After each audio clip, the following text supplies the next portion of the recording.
and welcome to the City of Warrenville Community Development and Planning Committee of the Whole regular meeting on Monday, March 11th, 2019. Clerk, could I please have the roll? Alderman Ashour, Here. Alderman Berry, Here. Alderman Bevere, Here. Alderman Davalos, Here. Alderman Goodman, Here. Alderman Hoffman, Here. Alderman Widener, Here. Alderman Wilson. Here. Thank you. Will everyone please stand and join me in the Pledge of Allegiance? I pledge allegiance to the flag of the United States of America and to the republic for which it stands, one nation, under God, indivisible, with liberty and justice for all.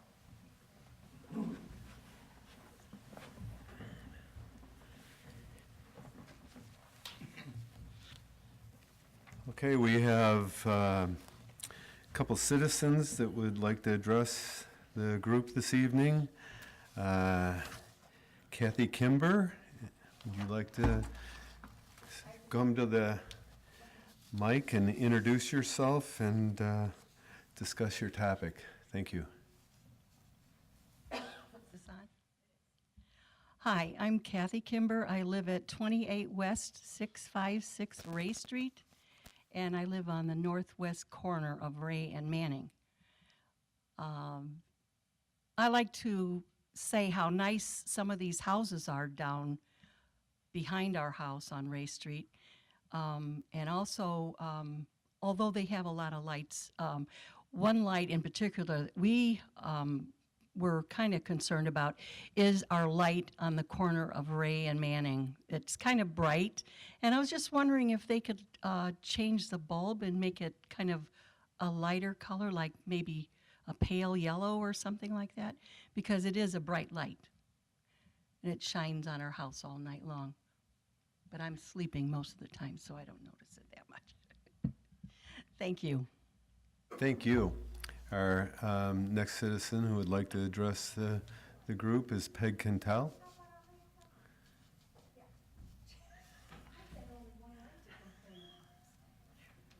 Please come to the podium and introduce yourself. Thank you. Can you hear me if I stand here? Hi, I'm Peg Cantel, and I live at the corner of Manning and Ray. And I would like to discuss about the excessive lighting that's down in this whole area. And I hear so many comments and jokes about it, and a lot of frustration.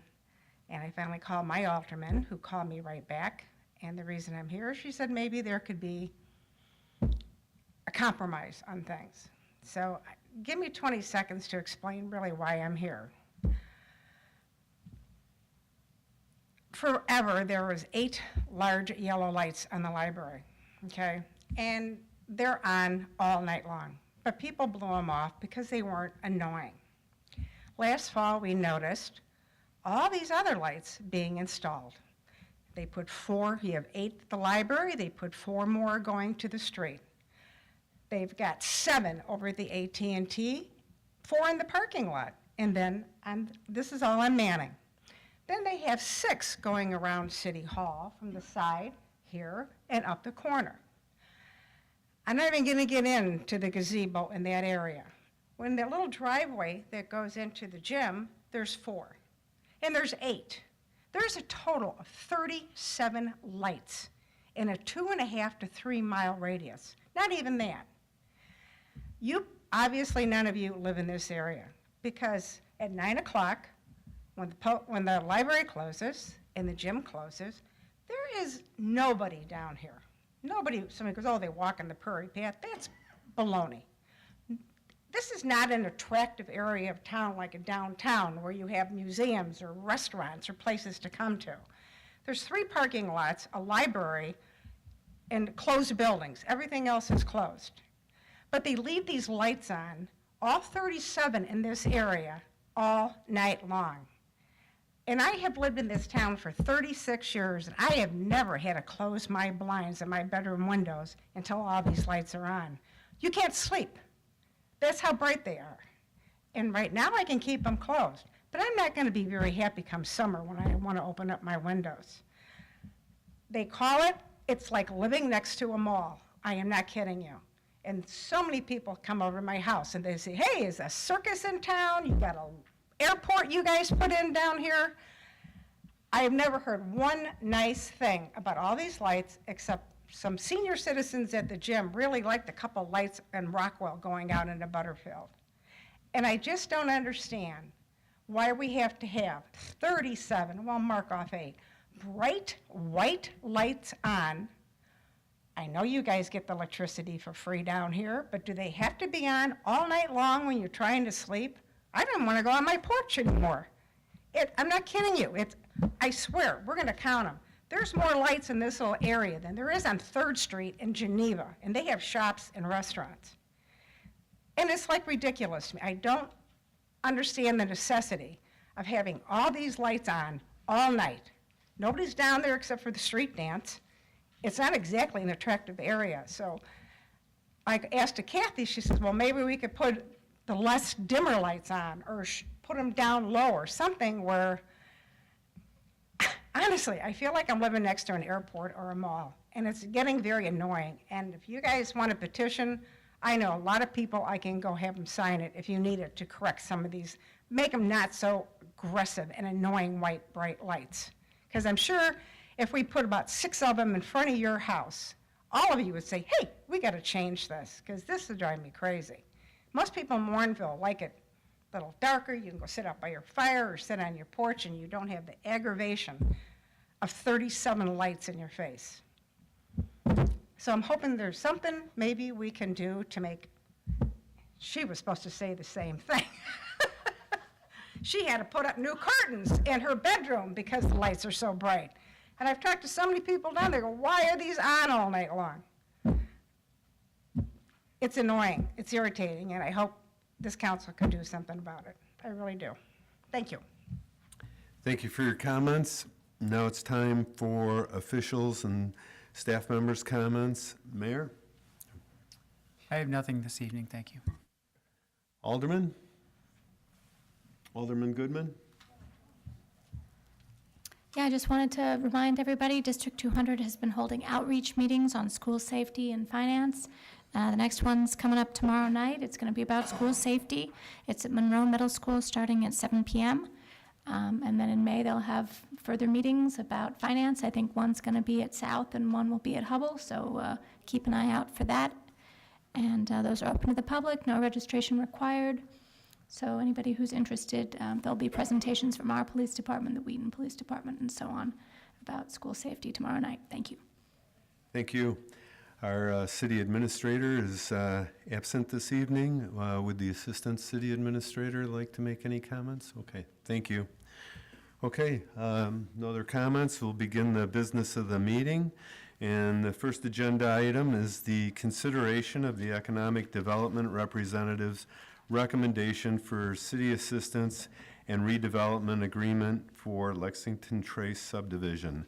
And Community Development Department Director Ron Menser will provide us with the details on this agenda item.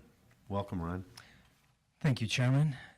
Happy to be here this evening and finally in a position to present to the City Council the final draft redevelopment and city assistance agreement that the city spent the last year negotiating with Lexington Trace or Lexington Homes for the proposed Lexington Trace townhouse neighborhood in the southwest quadrant of the Route 59, Route 56 intersection area. You may recall that it's been about 2 years ago since Lexington Homes began seeking city approvals for this project. That's when they submitted their initial preliminary zoning and subdivision applications. Just less than a year ago, they submitted their final PUD, final engineering, final zoning applications, along with a detailed application for city assistance for the project.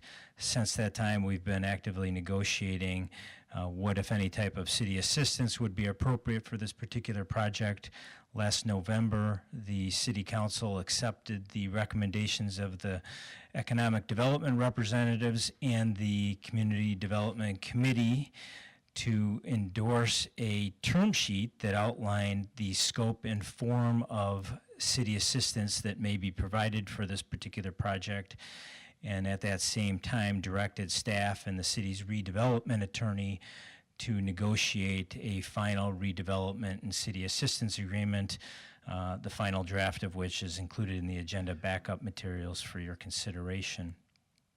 Just about, well, actually 2 weeks ago today, the economic development representatives of the council met to review the draft redevelopment agreement that's before you this evening, and unanimously concluded that it would be something that they would be recommending to the city council, that the city council ultimately approve.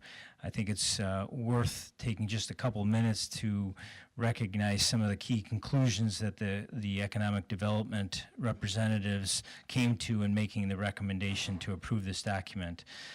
First and foremost, the group agreed that the project that Lexington Homes is looking to move forward with is a high-quality project. It's a quality project that would advance many of the most important goals, objectives, and recommendations contained in the city's Southwest District Subarea Plan, our TIF 4 redevelopment plan, our overall economic development plan, and the bikeway and pedestrian implementation plans. A couple of noteworthy benefits, public benefits that would be realized by the approval of this agreement and the implementation of the project include the construction of 106 new high-quality townhouse units, townhouses that would be specifically designed and constructed to appeal to the evolving demographic trends in the country and attract both millennials, young professionals, single professionals, and baby boomers that are looking to retire and downsize. The average household income that would be associated with these households is estimated to be at about $100,000. It's about 20% higher than the median household income across the city. That's important because the residents that would occupy these households would have disposable income that would be available to support not only existing businesses in the community, but also help the city and this area in particular be more attractive for new commercial, retail, and restaurant businesses that the city has long desired in this area of the community. The project also involves the construction of an enormous amount of public infrastructure improvements that are identified as extremely important in the Southwest District and TIF 4 redevelopment plans. Some of those infrastructure improvements that I think are especially noteworthy include the extension of Barclay Avenue south of Route 56 down to Estes Street, where it would interconnect into the short section of Barclay Avenue that the city worked with Duke Realty to have constructed just over a year ago. There would be a new 10-foot wide multi-use asphalt path that would be constructed along Barclay Avenue that would interconnect from Route 56 all the way down to Route 59, ultimately crossing over at the new Duke Parkway intersection. And if the Everton project does get implemented, there would be then two trail connections from that Route 59 frontage of that project back to the Prairie Path, so including or creating an important loop of the city's trail system through this area of the community. In addition, there would be an enormous amount of city sewer and water main improvements that would be constructed, not only to serve this particular development site, but would also help support the long-term health vitality of all of the surrounding properties in this area of the Southwest District. And then finally, the project would definitely be making some significant improvements to the drainage systems in the area. Those improvements would definitely help alleviate some of the flooding that currently occurs in this area during some of the peak storm events that we've been experiencing of late. Overall, the recommended, the economic development recommended term sheet is consistent, or not term sheet, redevelopment agreement is consistent with the term sheet that was presented to and endorsed by the City Council last fall. It does call for approximately a maximum of $1.86 million worth of potential city assistance that would be provided to the Lexington Trace project. Specifically, that assistance would be tied to the implementation of a variety of public improvements that the city has determined are uniquely important to the city and to the health and vitality of this area of the community. The actual amount of assistance would be directly related to the actual cost of these improvements. So the $1.86 million is the maximum amount. The actual cost in all likelihood would be less than that, based on the actual assistance would be less based on actual construction costs. The assistance would be comprised of 3 different components. There would be a $406,000 TIF note that would be issued. That TIF note would basically be an IOU that would be owed to the developer and would be repaid to the developer with interest as the development that the TIF or the Lexington Trace project would create new tax increment funds as it's developed, and those funds are collected by the local assessor's office going forward. There would be, the second component would be an $875,000 contribution that the city would make from existing fund balances to reimburse the developer for certain construction costs associated with specific segments of the roads and of the sewer and water improvements that would be constructed in the project. And then there would be $578,000 worth of credits that would be given by the city against normal city building permit, tap-on fee, and engineering review and inspection fees for the project. All of the city assistance would become a liability against the TIF 4 fund and would be repaid by future TIF increment that would be generated by this project. When this project is complete, it's projected to generate about $900,000 worth of TIF increment per year, just over $900,000 of TIF increment per year. There are a variety of city protections that are contained within the agreement. I've highlighted some of the more noteworthy ones in the backup for my agenda memo in tonight's packet. I'd be happy to go through those individually if you'd like, or I can open it up and address any questions that the council might have. The developer representatives are also here and available to address any questions the council may have regarding the development itself. Thank you, Ron. Let's move into the questions and the comments the council members might have. Does anyone have any thoughts or questions? Alderman Bevere? Yeah, I see on the left-hand side of the map you have the sanitary sewer extension for off-site properties. It's really fine. It's just, we had talked earlier in the year about off the cul-de-sac getting water to off-site areas over there. Is that still in the plan to put a stub over on the north side of that cul-de-sac? I believe so.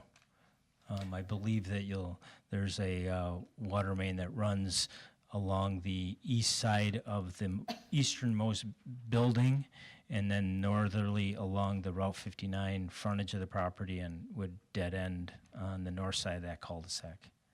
Okay, it's hard to see that in the drawing here. Yeah. Thank you. Alderman Hoffman? Yeah, this 800 is something, ultimately the 1,859,000, almost $60,000.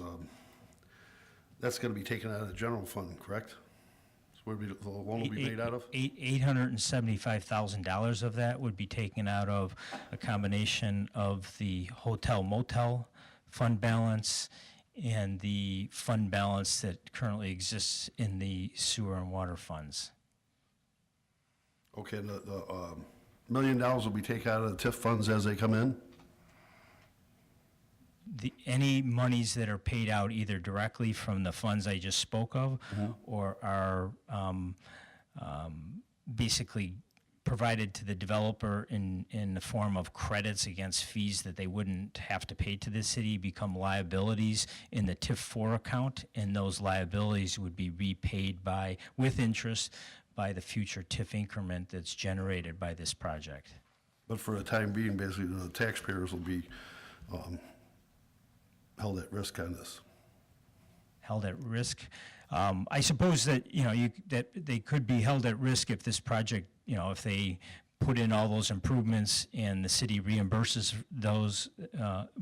them for some of those costs, and then they don't build any homes, there wouldn't be any TIF increment that would be generated, but I think it's a pretty remote chance that they would invest $3.5 million into putting all the infrastructure in and then not building homes out there. Well, one reason why I'm against this is because one simple reason is this is one of the parts of the TIF statute that should be corrected, and residential should not be used in TIFs. Residential is not economic development. They consume, and I'll be voting on this. Thank you. Are there any other questions or comments? Alderman Davalos. Thank you. Just to clarify again, and I think you've said it, but I just need to make sure I know exactly what you're saying. So on the back of, what page are we on?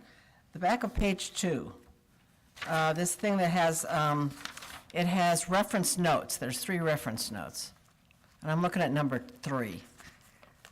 Sorry, I pulled the page out. It's page, I guess it's page 2. It's at the back. This is the page with every So that's city the, proposal on it. And then on the back are 3 notes, reference notes. that's the Last page, I guess last page of the whole deal. yeah, I'm familiar with that. Okay, so I'm looking, just making sure I'm clear with number 3, which says, "The city council will determine what existing city fund balances would be most appropriate to use to reimburse developer for actual costs associated with the design and installation of the various uniquely important public improvements the city can justify providing assistance for." And I'm all for the uniquely important public improvements. I think the things that have been chosen are beneficial to the city in very important ways. So this, when this goes to council and there's a final vote, then the city council would be taking a look at which fund balances, I mean, you've already thought about it and have mentioned which ones we're talking about. You've answered Alderman Hoffman's question with that, and you've also mentioned different things. So those will probably be the fund balances that we will draw from. So the fund balances that I mentioned are the fund balances that the economic development representatives of the city council have discussed would be the most appropriate fund balances to use. Those kind of preliminary recommendations were shared with the city council last November, and it's anticipated that if the city council ultimately does approve the redevelopment agreement, that the expenditure of those fund balances that are reflected, and we've just talked about, would be incorporated into the current proposed budget for next fiscal year that the city council has yet to approve. So, those expenditures are not in there because the city council hasn't directed us to formally put them in there, and the city council hasn't approved an agreement that requires them to be in there. So, assuming this goes forward and the council ultimately does improve, take additional steps towards the approval of this, we will incorporate the expenditure out of those fund balances in the budget going forward here. So it's not in the document that you've received that we're going to be talking about on Saturday. Okay, that clears it up. Thank you very much. Alderman Goodman?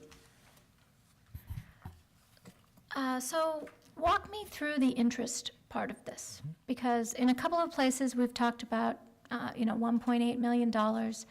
This documentation upped that by about $30,000 because of a change in a water main or some size of some pipes. But then I find later on that amount does not include any interest. And then later, looked through, the TIF note form and so on.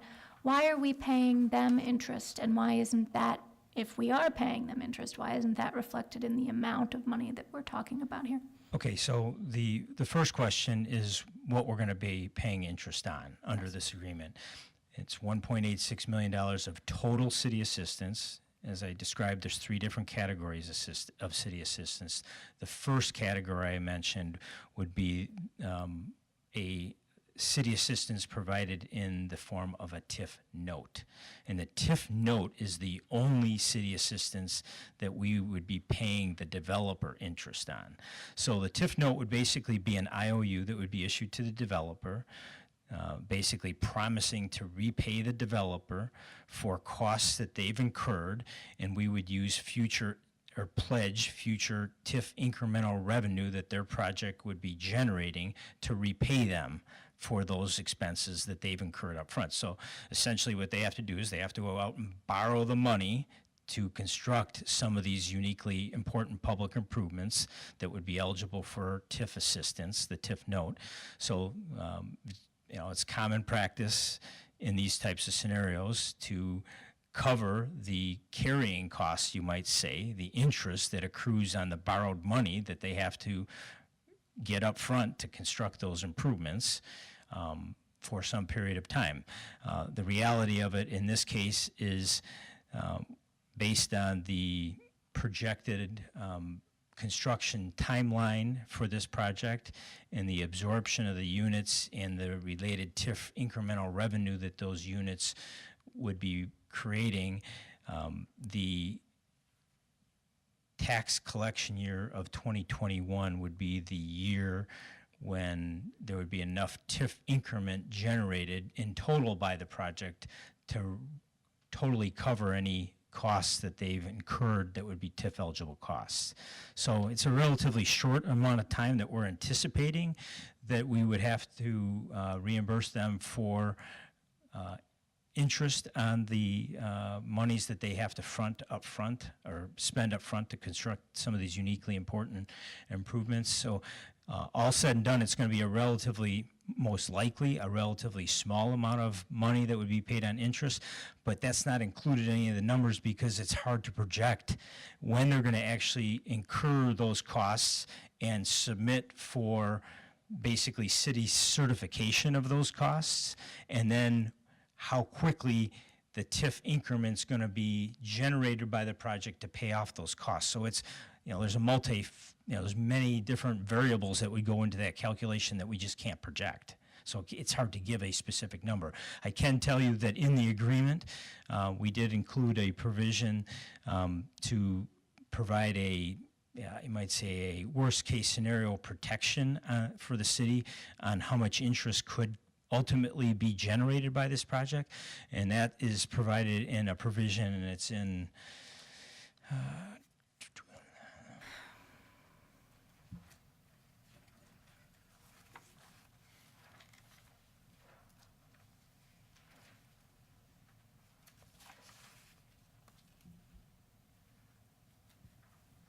Section 505, and basically says that the TIF note would mature in eight years. It's a date. It doesn't say. Section 505 doesn't say that. Your numbering is off. Is it Section 503? 505 talks about keeping records for 3 Okay. years, and that's also, that was part of my confusion, I Okay. think, in looking at this. Let me see The here. numbering for the sections in your memo actually doesn't match the document that you've given us. Oh, I apologize for that, my error. I will update that before the city council has this on their agenda.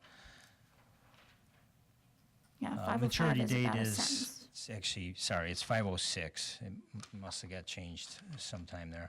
506, small b is the, or small a, small Roman numeral 4, talks about the maturity date for the TIF note is February 1st of 2027.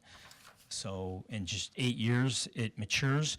And at that point in time, no matter what type of unpaid monies are due on that TIF note, if it hasn't been paid off for some worst case scenario that the economy went bad and no houses were constructed and there's money owed on the TIF note, and February 1st, 2027, any obligation for the city to provide any TIF assistance payments to the developer would stop. Okay, I mean, it seems to me like a strange thing in principle to be doing.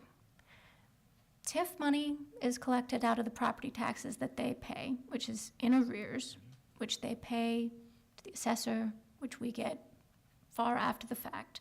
So in terms of sort of the time delay value of money, it's money that they pay us, that we get far after the fact, that we're reimbursing them for money that they've paid, which they've had to take out a loan and pay interest on throughout. But we're paying them interest then for possibly up to another 7 years after that. It just the principle of who's paying whom for the usage of the money is kind of confusing here. Whose money it is, who's paying whom, how much, and the incremental interest rates depending upon how much they're paying for their financing versus the interest rate, which is set as a flat amount in this note. The whole thing seems a little bit strange to me. I'm just going to say that. Well, they wouldn't be paying any of the, or most of the property, I shouldn't say any of it, the vast majority of any TIF increment that's going to be generated is going to be paid by the future owners of the homes in the subdivision that they're going to build. Yes. So, the bulk of the TIF increment that's going to be generated that the city's going to use to reimburse the developer is going to be paid by future homeowners in that neighborhood that we'd be paying that property tax revenue. What I can tell you is, if it's gives you any comfort, is that both the city's redevelopment attorney and the city's real estate consultant, SB Friedman, have been involved in reviewing this particular provision and have advised that this is a fairly standard practice, and the interest rate that is identified in the agreement is a very reasonable interest rate, and it's consistent with what they've seen in other agreements that are TIF assistance agreements that have been approved by other clients that they've worked for. Well, can we talk a little bit more about the TIF note? Some of the language in the chart that that Alderman Davalos was referencing talks about this TIF note, and a couple of your memo references to it say, for instance, the developer will only receive the TIF increment after annual TIF payment obligations to the school and library districts have been satisfied, and the city has retained $10,000 for annual TIF administrative costs. So my first thought is, where's the Park District in all of this? The city has no legal obligation to share any monies with the Park District TIF monies. That would certainly be within the authority and discretion of the City Council to distribute TIF funds to overlapping districts for capital costs that they've incurred because of the impacts that are being generated on their district because of the TIF district. But statutorily, under the TIF law, the state TIF law, the city is obligated and does not have a choice to reimburse both the library district and the school district for impacts that TIF-assisted projects have, and their specific formulas included in the statutes that define how those reimbursements have to occur. Sure, but the previous page you mentioned in section 404, the standard city, school, park, and library impact fees. So there is a payment being made to the Park District. I guess your point is just that all of the money being paid to the Park District is paid up front. Is that the case? The impact fees are our standard school, park, and library impact fees, and they apply whether a project is in or outside of a TIF district, and they are paid by the developer at time of building permit based on the number of bedrooms and the population that particular permit is projected to generate. All right, but then just to follow up, this chart says the source of TIF funds to pay off the TIF note, where it talks about after the school and library reimbursements. It says it would be 95% of the annual net TIF increment generated by the site's PIN numbers after all of those deductions have been made for reimbursements that are required by the law. So 95% of the increment seems kind of high to me. I understand that, our estimates going forward of what the TIF increment is going to be could be off. And in a worst-case scenario, when development doesn't happen that's planned, or happens much more slowly than we hope, or the real estate market does something unexpected in the various possible economic downturns that people keep forecasting. I guess my question is, in a worst-case scenario, your point is that this isn't very much interest that we're going to be paying them. But what if what is the worst-case scenario for us owing them money? And I guess I'm not just talking about interest, but also to make this a slightly more general question. But first about the interest, where we're going to be having borrowed $400,000 from them sort of for 7 years. So how much money are we talking about? If it's not capped at any particular number, what's the worst?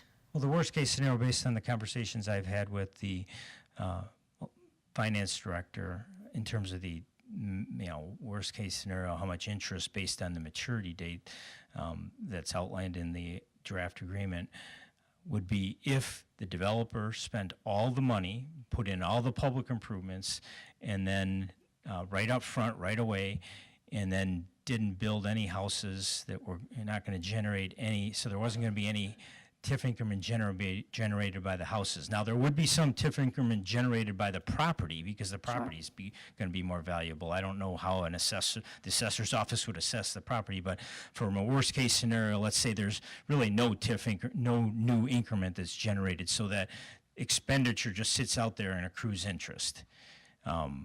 We calculated that it would be just short of $200,000 worth of interest over that 7-year period if nothing went back to repay it, which brings me back to why why be so aggressive and try to pay it off sooner than later.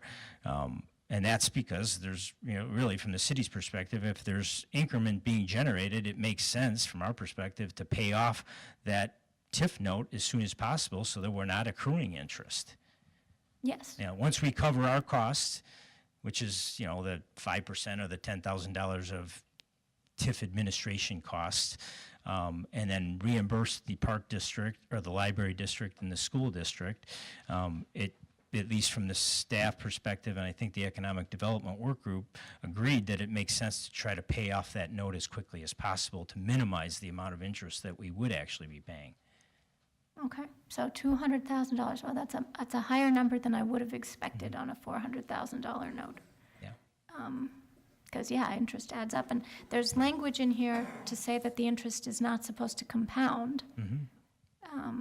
But it said, i.e., the interest would not be compounded. And I wondered what sort of It's just the force way that has. the language and the note you're looking at is part of the term sheet that was presented to the city council last November. So the actual detailed language contained within the agreement and in the attached, or in the TIF note that was attached to the final agreement, that's like the, at the beginning, Exhibit 1 of the backup for this particular item, ensure that it's not a compounded interest calculation. Okay. My only other question has to do with the marketing signage that, in theory, we're granting them permission to put on other city-owned property. What effect will our future marketing of that property have on this agreement? The future marketing of that property, to the best of my knowledge, we're not planning to market it anytime soon. But if the council would like, we can, include a provision that if the city for some reason decides to market the property and we feel that the marketing sign is not consistent with our marketing efforts, we can have it removed. We can certainly incorporate that into the agreement. That it would be at our sole discretion to require it to be removed, or they to be removed. There's actually two, one at the corner of 59 and 56, and one would be more of a directional sign at the corner of Barclay and Duke Parkway. Okay, yeah, I think it would be nice to have some flexibility because, city-owned property is particularly sensitive in that respect. Okay. Okay, thank you. Alderman Ashour. It's important to point out that the level of public improvement that we're going to reimburse for covers a wide range of goals that we actually encourage the developer to assume.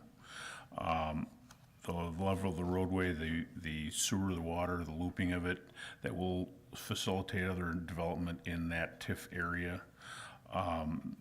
This part of the project is important to us no matter what. It's something that if they chose not to build anything, we might be best to consider as a city project no matter what. But in this case, they're willing to assume the liability for it, do it as part of their project, and our responsibility is just to pay them back for what we've asked them to do. So I look at this as a valuable choice for the council to facilitate growth in the TIF that we're all excited about. Thank you. Mayor, did you have a comment? Yeah, I thank Alderman Ashour for his comments. I agree wholeheartedly. All of the assistance that we're giving is for public improvements that we need to get that that area jump-started. So even worst case scenario, if they put all those improvements in and then don't do anything, we still have all those improvements. And the other point I would like to make is that their TIF assistance is tied to the increment that their project provides. So it's not like the TIF assistance is going to come from other projects and be funneled into this project. They're responsible to provide that increment that gives them an incentive to do the job, do quickly and do it well, and make that increment happen. So it seems to me this is a pretty good agreement from our perspective. It's a good agreement from their perspective. It allows them to get the numbers together that will allow the project to happen. It's a quality project. All of the assistance that we're giving has identified community benefits, so we feel safe that there's no risk, unnecessary risk for things that we don't need. And all of the assistance is based on actual costs. So there's nothing in there other than what money they're spending to make this project happen that we're helping with. So I look forward to having this approved and moving forward with it, and welcome them to town and the new folks they're going to bring to town. Thank you, Mayor. Are there any other questions or comments that someone would like to make? If not, Alderman Goodman? I will make a motion to recommend that the City Council approve the redevelopment agreement between the City of Warrenville and Lexington Trace LLC. Second. Okay, we have a motion and a second. All those in favor say aye. Aye. Opposed? No. Okay, the motion carries. Could I Go interrupt? ahead.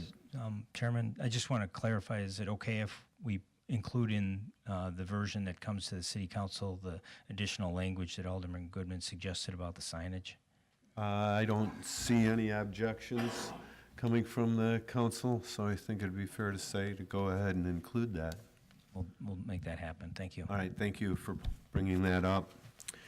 Okay, item 2 on the agenda is the consideration of revisions to the city's safety policies, and Assistant City Administrator Christina White will provide us with the details on this topic. Christina? Thank you. As we talked about a few weeks back at the committee meeting, Safety Committee's been reviewing various safety policies as recommended by the Illinois Public Risk Fund, which is our workers' comp carrier.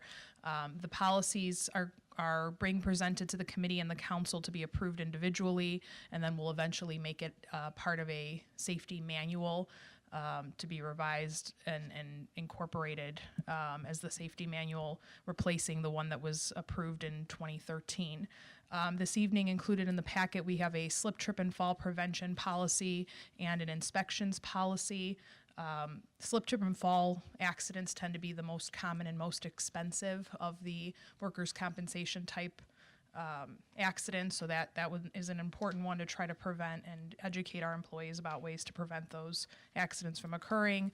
The inspections policy covers just what it sounds like, regular inspections of our facilities and our buildings, again, to look for any possible hazards that we can remediate before it becomes a claim.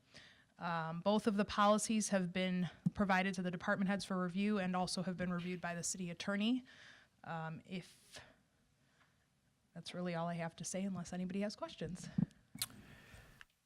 Are there any questions or comments from the council? Alderman Goodman. Thank you. First, I want to say I think you did a really thorough job, and this seems to be very detailed and well thought out.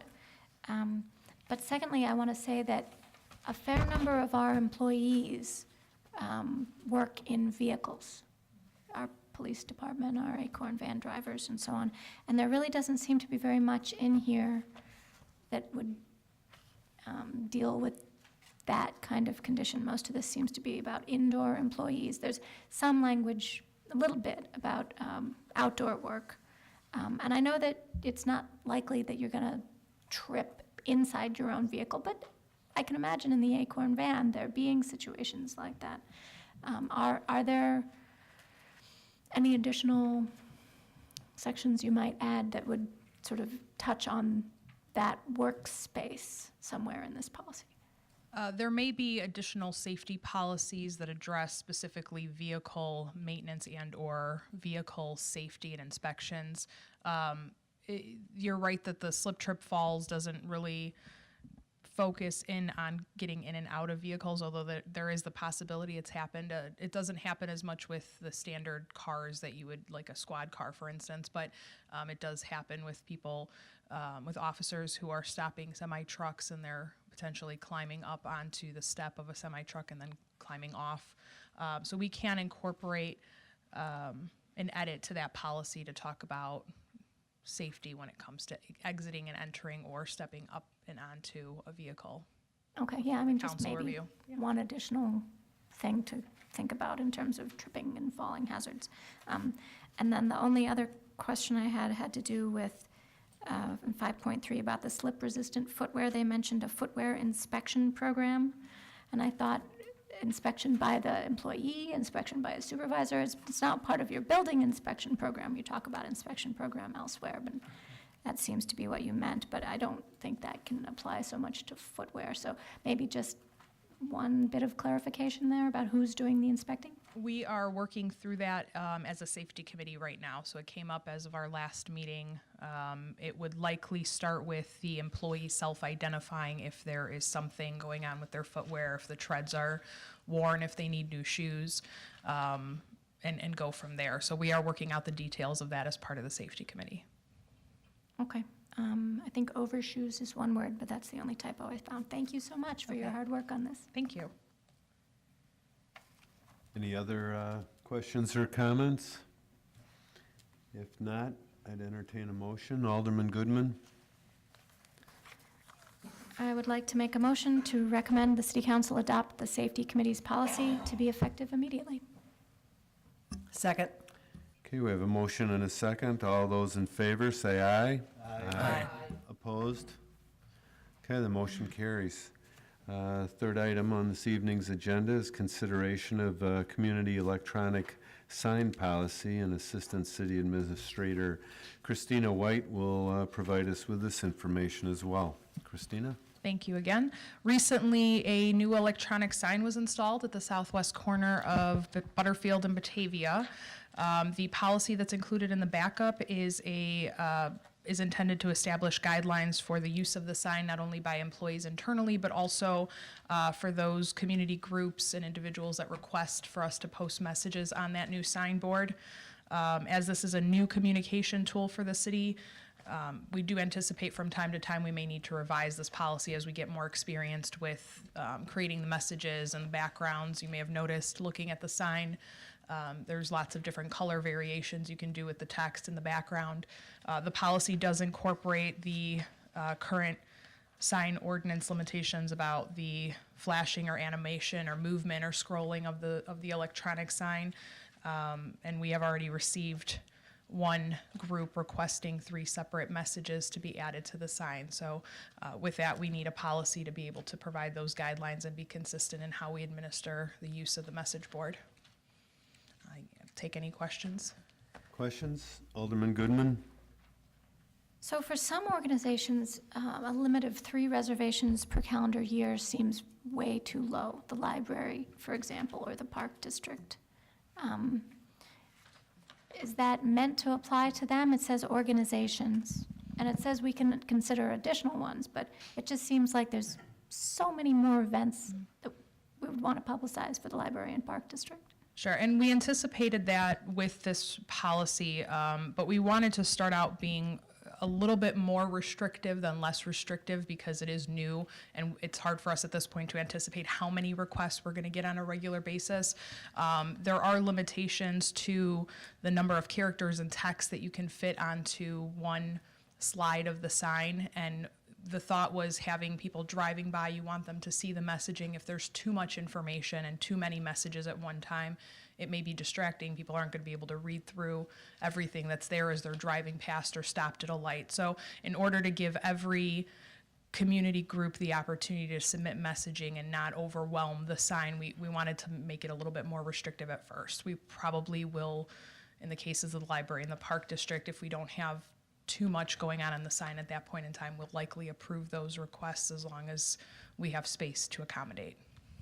Okay, because one of your rules, I think it's 4D, says that message runtime is limited to no more than 1 week per reservation. But for example, the library has concerts on the Commons every Wednesday all summer long. And that seems like something maybe you just put it up on Wednesdays, but you'd put it up every Wednesday. So it's, the run time for that would certainly be more than 1 week. And that would likely be considered one event that goes on multiple dates. So the limitation of the event, I think we were thinking more of in terms of reservations, is having 3 separate event requests in 1 year. So the concerts on the Common would be one request. Art on the Prairie goes multiple days. That would be considered one request.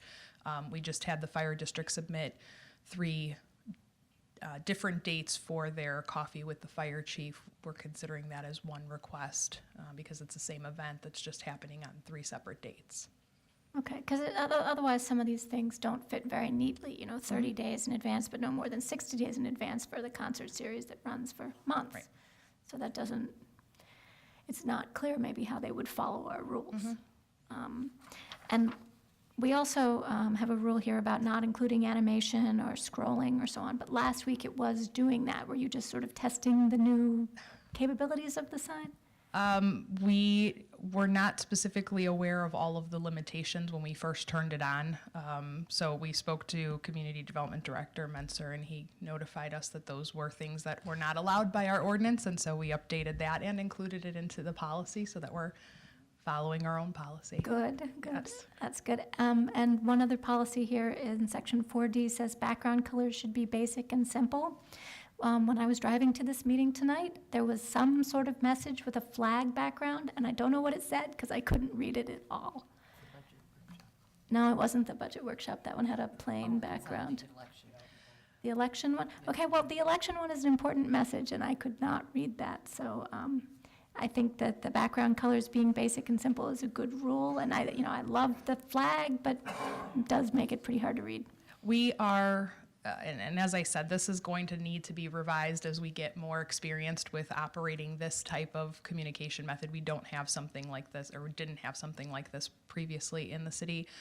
We have multiple people within the city departments that are designated as authorized message creators and users of the signboard. So there's going to need to be a little bit of transition time for everybody to learn what kind of background colors and text colors work well together to create enough contrast where you can read it. What's potentially a little distracting, the flag background may not be the most ideal when you're trying to read text because it might just be too busy. So we're trying to work through some of those things as we get more experience with the sign. So any feedback that you have or that you hear, please share with us because that will help us as we become better experienced with operating the message board.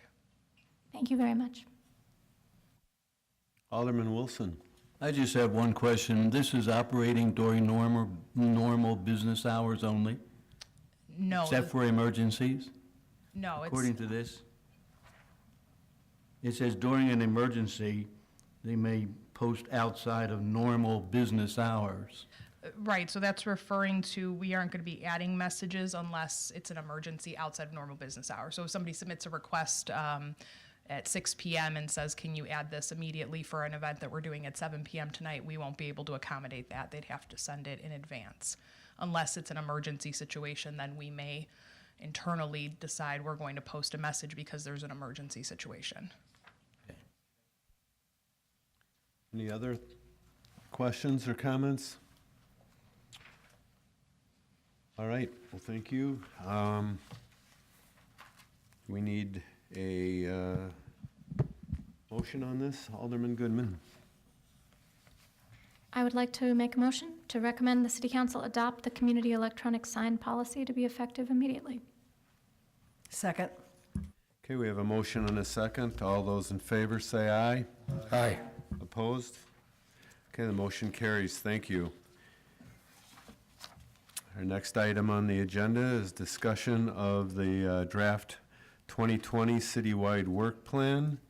And Assistant City Administrator Christina White is here to answer questions or help with the concerns or deliberation regarding this topic, which is for review and discussion. There's no motion required. Does anyone have any thoughts or comments they'd like to interject at this time?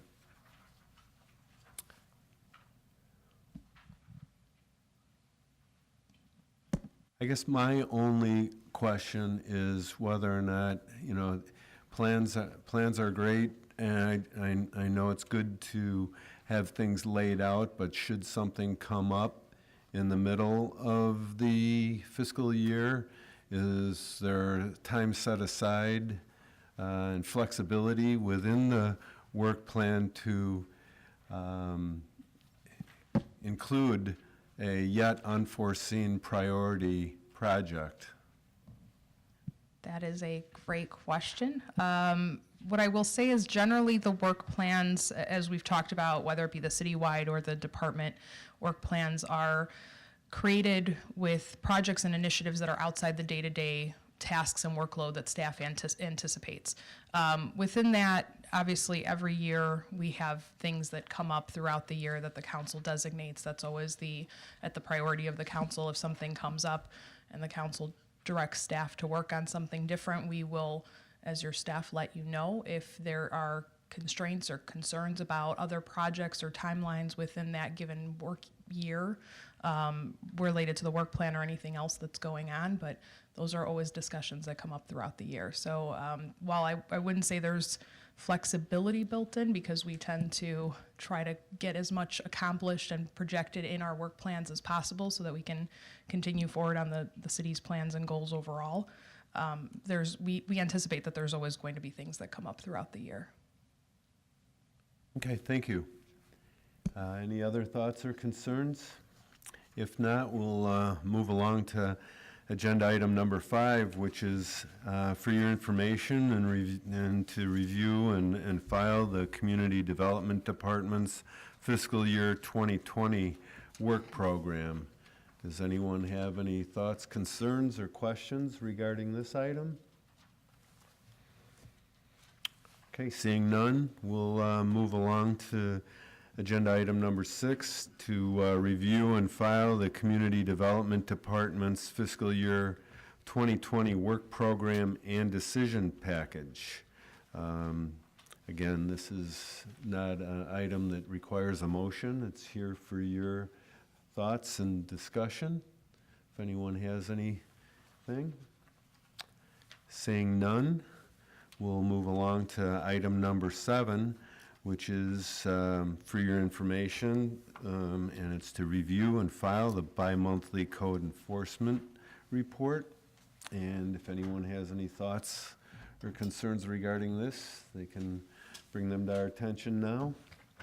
Okay, seeing none, we do not have any miscellaneous business. We have one other item.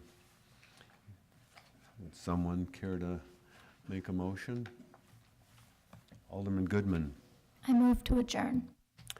We have a motion and a second. All those in favor say aye. Aye. Aye. Okay, the motion carries. Good night, everyone. Thank you for your attention.